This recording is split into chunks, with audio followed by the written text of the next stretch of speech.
Welcome to today's episode. I feel like Jackanory corner, Jackanory story. Are you sitting comfortably? Then I'll begin.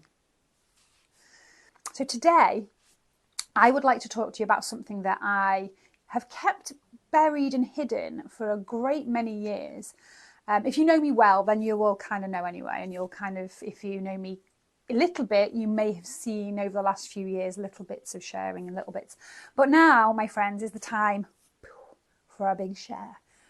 This is all part of my journey, my authentic path, the space that I'm moving into, and it's also part of my mission to help and support other people to find their light, to align with their soul purpose, and to bring a bit of balance into their lives. So my learning platform that I'm working on at the moment is all based around blending lots of things together and moving so we're not sort of polarized into opposite spaces. So we have a really good understanding of the mind and mental health and psychology and intellect and language and all of this stuff up here. And that's really important. And that is the language that a lot of people really are interested in at the moment. And it really resonates and it's very credible. But that's just one part of the jigsaw. So there's also other parts of the jigsaw. And I align a lot of what I do with the medicine wheel, which is part of what I'm going to talk about today. But I'm also going to do a separate episode specifically on the medicine wheel concept. But there's a lot more to be balanced, right? And when we swing too far towards one area and not the other, that's when we get sick, and that's when we get, physical pain, and we have societal pain, and we have emotional pain, and so we have to get balance, right? So there are other parts to this. There are parts that are to do with the physical, and obviously we do have a lot of knowledge around looking after our bodies, although Western medicine has gone a little bit weird with that over the last, couple of 100 years. Let's chop the head off the body and just treat the symptoms rather than the root causes. It's getting better now and reconnecting, but physical stuff is really important, just as important. And we're starting to see that we have, in the last 10, 20 years, mental health frameworks, mental health first aid, people are recognising, it's good to talk. There's lots of hashtags, and it's becoming far more widely acceptable that we do have a mental health as well as a physical health. That language itself used to annoy the life out of me when people would, and it's shifting, which is really good, but still I hear a lot of people doing it going, oh, yeah, she's got mental health. Or yeah, he's got mental health at the moment. Now what now? We all have mental health, my friends. We all have physical health and mental health and emotional health and spiritual health. We're just not really looking at the right places or aware of that. So it's a change in language that's important. But that has shifted, and people are aware that our mental health is just as important, if not more important, in my opinion, than our physical health, because that seems to have the biggest knock-on, in my opinion, to the physical. So you're still with me, right? We know that these concepts are there, and we know that, being human, we have to explore and we have to learn and understand and do things around these topics. What we don't really talk about as much is our soul. Okay, soul health and our spirituality. And that's because it's such a contentious topic. Obviously, we have many different religious affiliations, right? And we have wars, global wars based on this. So people are like, well, we're not going to speak about that. Let's cut that topic because we don't know what's going to happen, and it's not safe and it's dangerous. So that part of the reason why I've kept myself to myself in those lines is that, because it's just, don't rock the boat there. I'm not that stupid. Even I'm not going to rock the boat there. And part of it is because historically and traditionally, especially for women, there has been a lot of psychological manipulation, shall we say, which links back to some of my other podcast episodes, that uses language that would suggest that anybody who talks about, thinks about, or practices anything to do with the woo-woo is somehow uncredible, stupid, weird, bit of a weirdo. Don't listen to them. Don't pay any attention to what they say. Whatever you do, don't go near that person, because they might just have the tools that you can use to heal yourself, my friends. And who wants that when we can make millions and trillions of pounds from people being sick? Did my conspiracy theorist just step in the room again? Anyway, let's park that over there. Think about it, okay? So there's been a lot of situations. See how I'm measuring my language here? There's been lots of situations in the past, especially, I mean, over the last few hundred years, but when media became a thing and we had all our devices, it's just like, excellent, because we can tell people to do whatever we want them to do or not.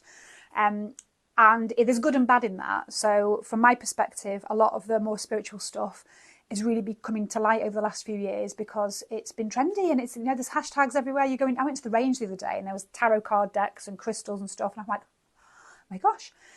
The flip side of that, I mean, that's great because the awareness is coming out around something different that's not dangerous or scary anymore. It's not to be ridiculed necessarily as much, although there's still two schools of thought. There's the people that go, oh God, the unicorn strokers over there, look at the tree huggers. And then there's the people who work in these spaces who are just like, oh my gosh, the science behind it. We're talking quantum physics, non-linear dynamics. We're talking like the blend between the two. If people could just open their minds slightly and look for some information and have real conversations that aren't like, I'm right, you're wrong, I don't like it, then that would make the space a lot different. But something called cognitive dissonance, which if you know about cognitive dissonance, if something doesn't fit with your current frame of reference, it feels really uncomfortable and you need to distract yourself or deflect or become aggressive or defend your position because that does not match up with what you know, and that's scary, right? I don't understand that, I don't get it, I don't like it, therefore it's wrong. So we need to kind of get past that if we can a little bit and just open our minds slightly. So when I talk about the spiritual, first of all, when I talk about my spiritual journey and my spiritual self, I am in no way connecting that to religion in any way, shape or form. I have never been a particularly religious person. I have never associated with any particular religion, although I've explored and learned about very many. I have some great friends who are highly religious and who belong to different kinds of religions all over the place. We have some brilliant conversations. We don't have any issues. We often will speak in different metaphors, but we're all kind of connected and talking about the same thing, right? So, and for me, if you are highly scientific, like highly scientific, I can have the same conversation with you using different language than I can if you are highly spiritual. Right, there's just so many similarities and it's all the same thing. It's all the same shit, man. So my intention with this is not to offend, right? I do not want to offend anybody. I do not want to freak anybody out. And part of the reason that I've kept that is my raging people pleaser. I'm a people pleaser in recovery now. Would jump up and go, oh, yeah, but there's a load of people that are not going to like you if you start talking about this. And then you're going to piss them off over there and they're going to judge you and ridicule you. They're probably going to lobotomise you and lock you up. They are not going to stop speaking to you because I think you're a weirdo. So there's all of that's been going on for a great many years. Now I'm like, it's cool. It's cool. I'm going to share away. And those of you that it hits and resonates with, brilliant. Hopefully it'll be of some use and I'll be of some service and you'll be able to get some insights. Those of you that were a little bit wobbly at the moment and just your minds are starting to expand a bit or you're starting to think differently, great. This will hopefully be a really good resource and a really good just initial bit of insight. I have lots more things coming that will be able to help you kind of look at different things and develop different skills in different areas. And those of you who it really doesn't hit with and you think, oh, I thought I knew her. She's one of them unicorn strokers. Did you not get the memo? Did you not kind of think that there was something under there that I was keeping very well hidden underneath my veneer of linguistics and science and credibility and psychology? There's more to it, right? There's more to it than that. We need the whole. So my personal story around my spiritual development, which I love, I wish I could make a movie from it, because when I look back and when I've started to write about it and obviously speak about it now, it's like, God, it's really cool. I'd make a great movie. I wonder who'd play me. Yeah, I have to think about that. So when I was very, very little, bear in mind, if you've read or listened to my Batman origin story, you'll kind of have a little bit more insight into how things sort of went in my childhood.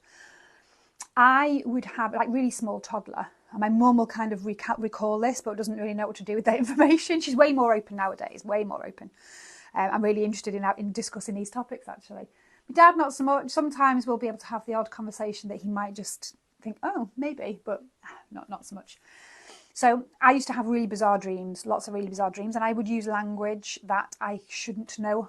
I didn't have a reference point to.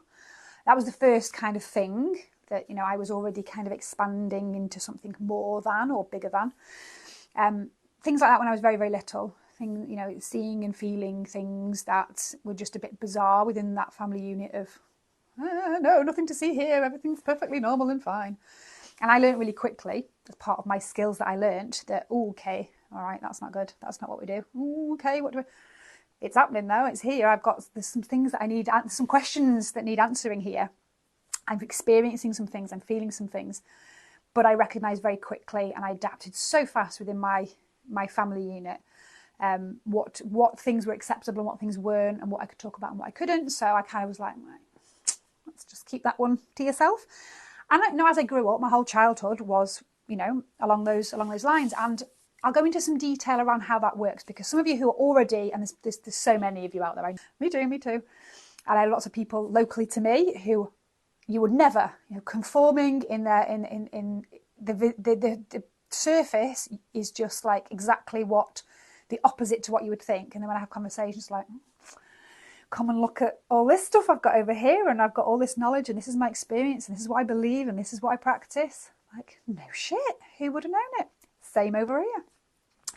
So I kind of had this going on in the background as I was growing up, and I was sort of in this space of wanting to understand a little bit more and not really knowing who to ask or where to go to. And I think in terms of spirituality, we'll just drive straight into the massive woo-woo, right? So we're going to talk about the Claires. I'm not talking about my sister-in-law Claire or all of you lovely Claires out there. I'm talking about the Clairs, Claires.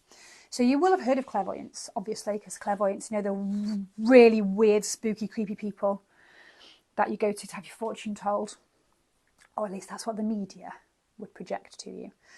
So there is, clair means clear, right? Clear. Clairvoyance, clear vision. So clairvoyance applies to people who kind of have this expansive space where they see, where visually they will see, whether that's your interpretation of seeing into the future, or whether that is seeing into the past, something that's happened. You might see a really gifted spiritual clairvoyant who will be able to tell you things about your past or your present that they couldn't possibly know. So that gift is quite widely known, isn't it? A lot of people have it.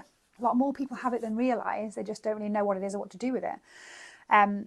Clairaudience, right? Audience, hearing, clear hearing, right? Some people hear voices.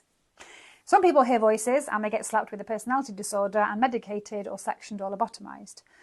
Some people hear voices and they use it as a gift, and it's their spiritual guidance that tells them where to go and what to do. So there's a topic, you know, what's the difference? How do you know when this is psychosis? How do you know when somebody is having a psychotic episode and their brain has tripped out and there's something going on there that shouldn't be going on there, and they're being told to go and do something incredibly bad? Is that spiritual? Is that guidance from above or something bigger than? Topic for conversation. So I you know, think about this and talk about this a lot, and my perspective is, if something is harming you or somebody else in any way, it's likely to be something psychological and something that really needs looking at and treating in a certain way.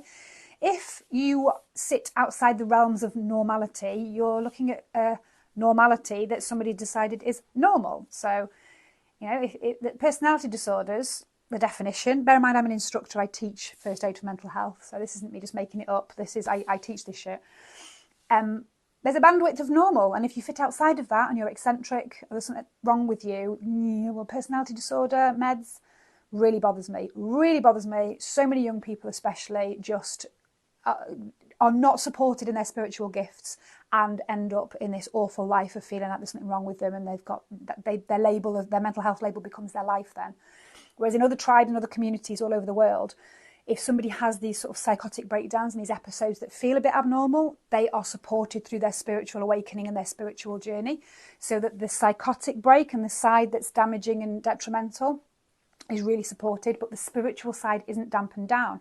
So in my opinion, contentious, I know people will have opinions on this for sure, you know, there is, and I don't hear voices at all, okay? All of my personalities are very quiet. But I know a lot of people who are clairaudient, and they will physically hear, you know, it's something happened and they hear, and that is their guidance, yeah?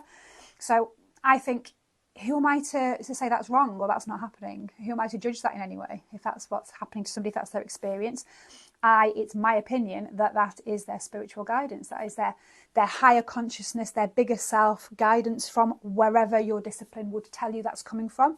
For me, it's Just did that to the mic. For me, in fact, I'll tell you what it is for me when we go into another one when we talk about my shamanic practice. So my guidance comes from specific metaphors and specific places. So that's a whole new topic. But whatever your discipline is, whatever your belief system is, that guidance is your higher self or your soul, or however you wish to interpret it, giving you some knowledge that you need to be able to step into different spaces, to be able to make decisions, to be able to, shift your perspective. And you need to listen to that. And you need to understand that if it's becoming to a level where it's harmful to you or somebody else, then there's an issue that needs sorting out. If it's a spiritual gift, you need to find spaces that can support and develop that. Two sides of the same coin, and it's a really interesting topic to broaden out on. So clairaudience. You then have claircognizance. So cognizance, knowing, an absolute knowing of something. It's not just like I wonder if, don't know. Something comes into your mind and you absolutely know it to be truth. That is called claircognizance. Then there's clairsentience. So sense, big one for me, clairsentient. You picking up on the environment and you sense and you feel into it that it's right or wrong. It's your bodily, it's your sixth sense, yeah? So these are all massively important tools that we're not taught about. We're actually taught are weird and need medicating, there's something wrong with people, or they're just eccentric and weird and they're making money off pretending to be fortune tellers. They're actually gifts, and in other cultures, and especially in our evolutionary past, in our ancestors, in a lot of spaces they would have been considered gifts and they would have been supported as gifts. So we just need to rethink and reframe this kind of stuff. And then we also have the final of the clairs, clairgustance. So it's around food and it's around experiencing phenomenon, should we call it, paranormal phenomenon, without actually putting anything in your mouth, being able to taste things. I haven't got much reference point on that because that's not particularly relevant for me. But these are, you can Google them, you can have a look into all this stuff. And even if it feels like the most bizarre, weird thing ever, have a look, open your mind, just see. Because there are a lot of people who are really aware of this and actively using these gifts and these tools. So for me, long story short, I experienced as a child clairvoyance, claircognizance, clairsentience, right? Wasn't aware of that at the time.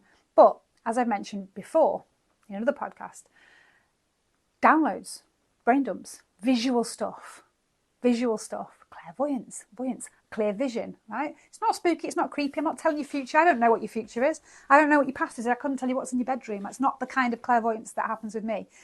Clear vision. If something is lined up with my soul, right, I will daydream about it consistently. I will play out like a movie. I call them cosmic downloads. I see it in advance. Wow, I see into the future. Yeah, lots of people see into the future. Every inventor that's ever invented anything, everyone that's ever imagined anything and then gone out and done it, that's clairvoyance. That's your gift, right? Clear vision. You see it, you problem solve it, you play it again, you think about it, you talk about it, you explore it, then you take actions to bring it into your reality. That is the gift. That is the gift of clairvoyance. Okay, you can develop it, and there's other ways to think about this in terms of, seeing into the future and that kind of stuff. But for me, my gift is that I will be able to have these huge, big visionary downloads. I would see it, I would play it out over and over again. I couldn't stop thinking about it. I knew it was for me because my whole body would light up. That brings in the other two gifts, claircognizance, clairsentience. Every part of me would know that was truth. That's what I'm doing. That's what I have to do. And clairsentience, I would feel every emotion. And one of the big things that I say is a green light, and a few people that know about this, which is very, very limited until I share it now, know about this and have absolute faith, whether they understand it or not. They understand, right? Oh, cosmic download. The difference for me and how I've used to discern this gift is if I just daydream about something and it just goes, that's a daydream, yeah? If I have a dream about something, I forget about it, okay, that's a dream. It's my brain doing its job of processing stuff. If I have this similar daydreamy movie that plays out, and there's an emotional response that goes with it, a real emotional response, like tears come, or just I feel it in the depths of my soul that it's truth, I've learned, okay, green light, that's what I'm doing. That's my gut is telling me, I've seen it, I know what I've got to do, I'm going to go and do it. That's how it works for me. Some of you may resonate with this, some of you may think she's gone batshit crazy, or lock her up immediately. Both of those things are fine. It's okay. It's my path of sharing this now. So from a very early age, that is how things worked for me. And it took me many years to develop these kind of skills. So I would have really freaked myself out quite a few times, because I'd have things, you know, I would have experiences, and only a couple of times in my life I had experiences when I really could had that feeling of absolute dread, where I could see something in my mind accompanied by a bad feeling. Normally it was like, yeah, I'm going to do that, I'm going to do that. There was a couple of times, and that was incidents and accidents. So that was the spooky kind of clairvoyance that happened, and it was within 24 hours. So I've only had that a couple of times. Don't know why, but not certainly not for the last 10 or 15 years. But maybe because I haven't developed that particular line of, you know, skill. I use it in different ways. So that was sort of happening growing up. My gut was my sixth sense was definitely my biggest ally, because I was so empathic, and that whole thing used to come together in this beautiful way that would allow me to understand what was going on for other people, and experience very difficult experiencing energy shifts, and trying to suss out what was going on around me in my environment. So when I got into my teens, as many people do, I started to explore everything I possibly could. The occult was, you know, it's what you do in your teens, isn't it? But for me, there was a slightly different lens to it. It wasn't really so much the aesthetic, although I did have like the whole floor-length black, the crow coat, black lipstick. I went full goth for a while. My whole bedroom was black, the ceiling, everything, candles everywhere, pentagrams everywhere. So you explore all that kind of stuff, don't you? And I was into the music scene that I was into. There was a different kind of aesthetic. But really I had a deep interest in these things, and I wanted to look at spiritual connection, spirituality. And it wasn't so much about looking at the creepy stuff and looking at paranormal stuff and looking at ghosts. And it was just about exploring the things that I didn't know anything about, and the things that were potential that I didn't have any knowledge about and I wanted to learn about. And I was never afraid, which is interesting. No, I don't really have much in the way of fear. Healthy fear response, I suppose, but I was never afraid. I was just interested, really curious and really interested. And I looked at all kinds of different religions and why people behaved the way they did in terms of their own spiritual pursuit, trying to connect with and understand something bigger than themselves.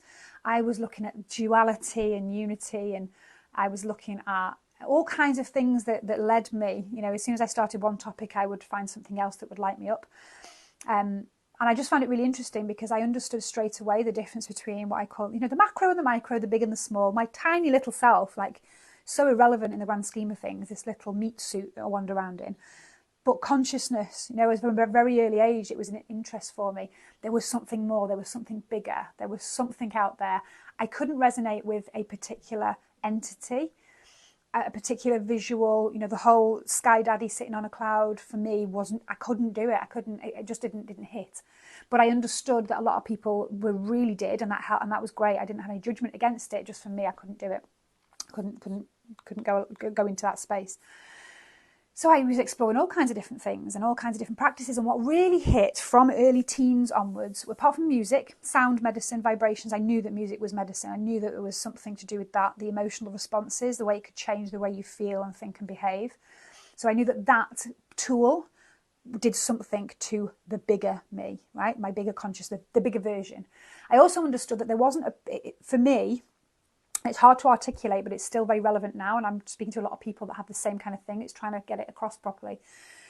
Spirituality for me isn't the pursuit of connecting with something, another external entity, trying to chase something that will provide judgment or accept me, or that external thing. It was connecting I was that.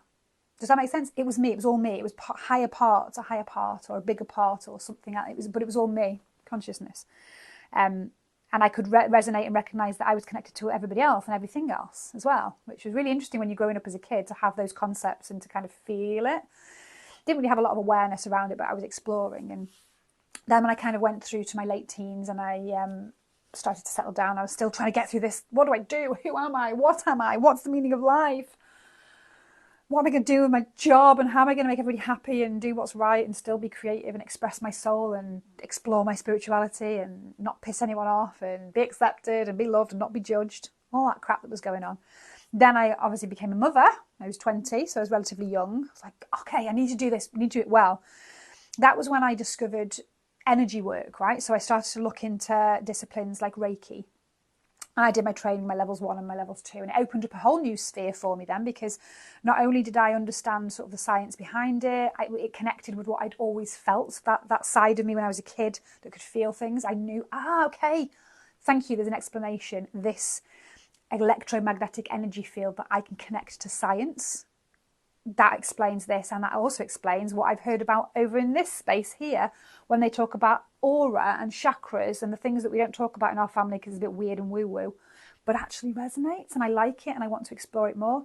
That connects that together. So I'd started to pull the threads in and pull the jigsaw pieces in. And it also helped me when I learnt Reiki, when I became a practitioner. It helped me to reboot and rebalance my own energy, which was so important because I was leaking it out everywhere. It also, you taught me the basic philosophies, and I'm going to go into that. I've got a whole new topic on that. The basic philosophies really are things that everybody should be living by. That was really useful to me. It helped me with my healing journey for being able to pass things on and support other people, because other people were having a really good experience when I was doing Reiki services, and that was really cool as well. So that was another part of my exploration. And then obviously in my 20s, when I was being superwoman and doing everything and having 4 kids and 2 salons and a cosmetics range and jetting off to New York and hitting all my bucket list things, I kind of was parking that side of me for a little while, and it was still there, and I was having the downloads and I was doing all this stuff, but I was actually stuck in my trauma drive, my childhood trauma drive, and I wasn't connecting in. I really wasn't grounding myself. I wasn't connecting in with that space that I know really lights me up and helps me to heal and helps me to discern what's right for me, my real gut and my real stuff. So I kind of was on this little bit of a distraction treadmill for a while, which was interesting because I had the skills. I was already a practitioner. I understood Reiki. I understood kind of, a basic grasp of my spirituality. I had all these gifts that I was already aware of, but wasn't using them. It's not what you do. It's not what you do. It's weird, and people don't talk about that anyway. So it's fine. I'll keep it there. It's kind of my thing that no one knows about. And when I want to, I'll dip in and out of it. But I'll kind of just do all this stuff over here, this shiny stuff. So that was a really interesting part of my life. That was really, a whole decade in my 20s. And then strange thing happened, right? Strange thing happened. And I was in my salon, burning the candle at both ends. I'd just done like ridiculous 16-hour days back to back. And I had a person booked in to have their nails done. If you're watching this, you know who you are already. And I was late back from something else, spinning around. And by the time I got there, which is really unusual for me, she'd gone and really been pissed off, like, I needed this doing. So me being me, raging people pleaser, my reputation was really important. This salon was just going from strength to strength. I'm not letting anybody down ever. Even though I was knackered, wanted to go home, I could just let it go. Rang her, apologise, free treatment, just come in, I will stay behind now, we'll do it. And I got it done. Now that, my friends, was a life-changing moment for me, because this person who I knew from school but I'd never really spoken to, came and sat down, we were chatting away, and within 30 minutes she mentioned that she just booked a trip to Peru. She was going off to explore and going to do the Inca Trail. And I said, I've always wanted to do that. And something in there went, lit. This is Peru. This is what you need to do. Yeah. Okay. So my all of these senses came back online. I was like, oh, not had this for a while, not connected in for a while. This has been 30 minutes of a conversation, but I recognised it for what it was, a green light, a spark. And she said, come with me. Why don't you come with me? And I went, okay. And that was it. Yep. My soul's already lit up. There's a green light. I know I'm meant to do it. I could see it. I just knew that was for me. Even though this wasn't, at the time, wasn't my bestie. We've become really good friends since. But I thought, all right, I'm going to Peru. So off I went. 4 children, I left them behind, which was just heart-wrenching, but I knew I needed to do it to be a better parent, to be a better person, to move out of this space that I was in. And while I was over in Peru, I got really poorly, and I will do another episode specifically on this if you'd like it. Didn't realise that altitude sickness was a thing. So I kind of was in usual Jane mode at the time, just unprepared, just like, yeah, I'll be fine, I'm going to go and do it. My soul's told me to do it. Yeah, going. And it was still definitely the right thing to do. I don't regret a single bit of it, but I didn't realise that I was really poorly. So altitude sickness got me really badly. And we had a trek, and we trekked up Mount Veronica, which is just a bit lower in altitude than Kili. So it was big, no training. Just going to go. So I got really quite poorly. And then there was one particular night where I'd been really, really, really poorly. And I had been just sick all day long, all day on the climb. I was literally crawling up this mountain, stopping to be sick every few minutes. It was really, really bad. They were trying to feed me these magic herbal potions. And I just had, my mate was with me with like baby wipes and chewing gum. And I just thought, I'm doing it. I've said I'm going to do it. I am Superwoman and I don't fail at anything.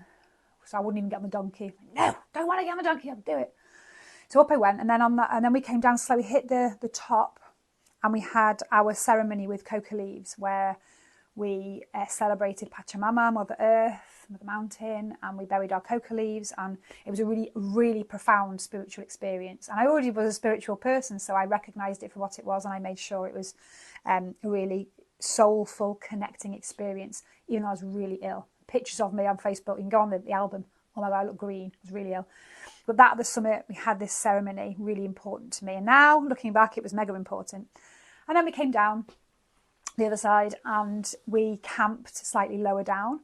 Now, during the night, and I'd been sick all the way up for a couple of days, probably 3 days. During the night at that camp, we were told it's going to be freezing. It's going to be really freezing because we're so high up, and you need to put all your layers on, wrap yourself up. They gave us hot water bottles that would like froze. Excuse me. By the morning they were frozen, so that's how cold it was. Don't leave your tents. Cool. So I remember in the middle of the night, I'm going to be sick again. I knew I was going to get sick again, and I needed to unzip. And I can remember, it was 10 years ago now, unzipping my sleeping bag so that I could go outside. I don't remember anything else. No knowledge. What I do remember is the morning after, everyone was shouting me. Everyone was shouting my name. I was like, what? And I woke up and I thought, I actually feel a little bit better today. So I went outside and everybody was shouting me. And it turns out that my hat, my gloves, my jumper, most of my layers were frozen on the ground. So at some point in the night, I got out and I stripped off because I was sick and delirious, and probably, as you know, if you start to feel hot when you're in a very cold situation, it ain't good. And somehow got back into my tent, had a lovely night's sleep, and woke up feeling great. And then the rest of the trek, I had an amazing experience. We went to Machu Picchu at dawn. I just lit up at that point. So I was, tapping into my sort of Reiki energy channels and really filling up. Massively, profoundly spiritual experience, as I knew it would be, because I knew I was meant to go for a reason. What happened on that night in the mountain? I don't know. I ain't got a Scooby-Doo.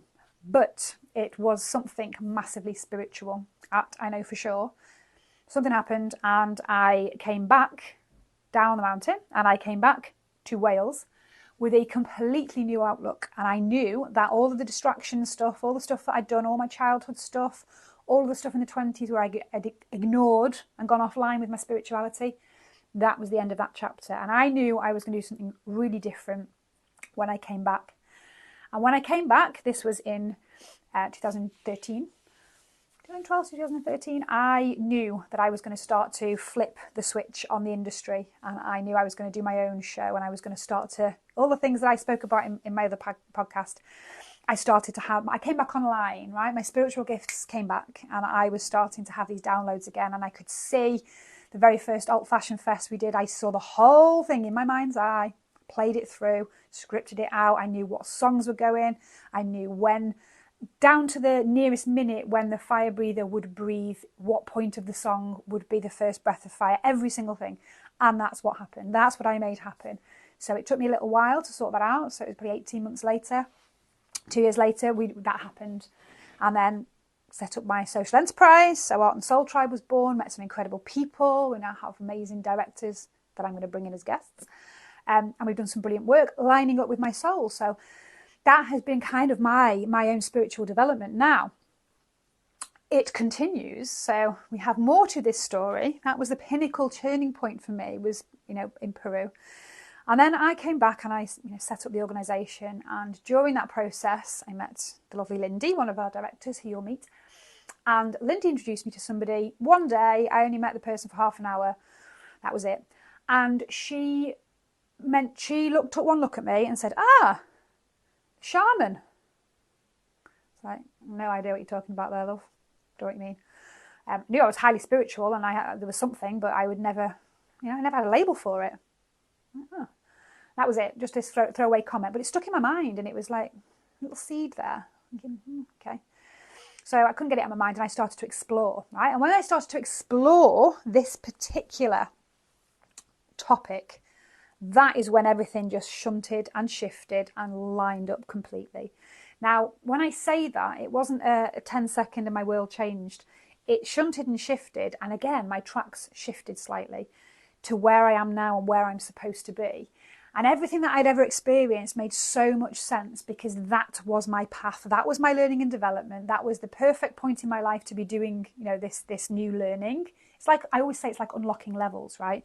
Once you defeat a baddie, then you unlock a new character and you level up. And that was me leveling up and coming across and understanding a new discipline, a new way of life, and something that definitely was me, and just lined it all up and made sense of it all. And I'm going to leave you there because I want to do a specific episode on this. So, shamanic practice, being the shaman, right?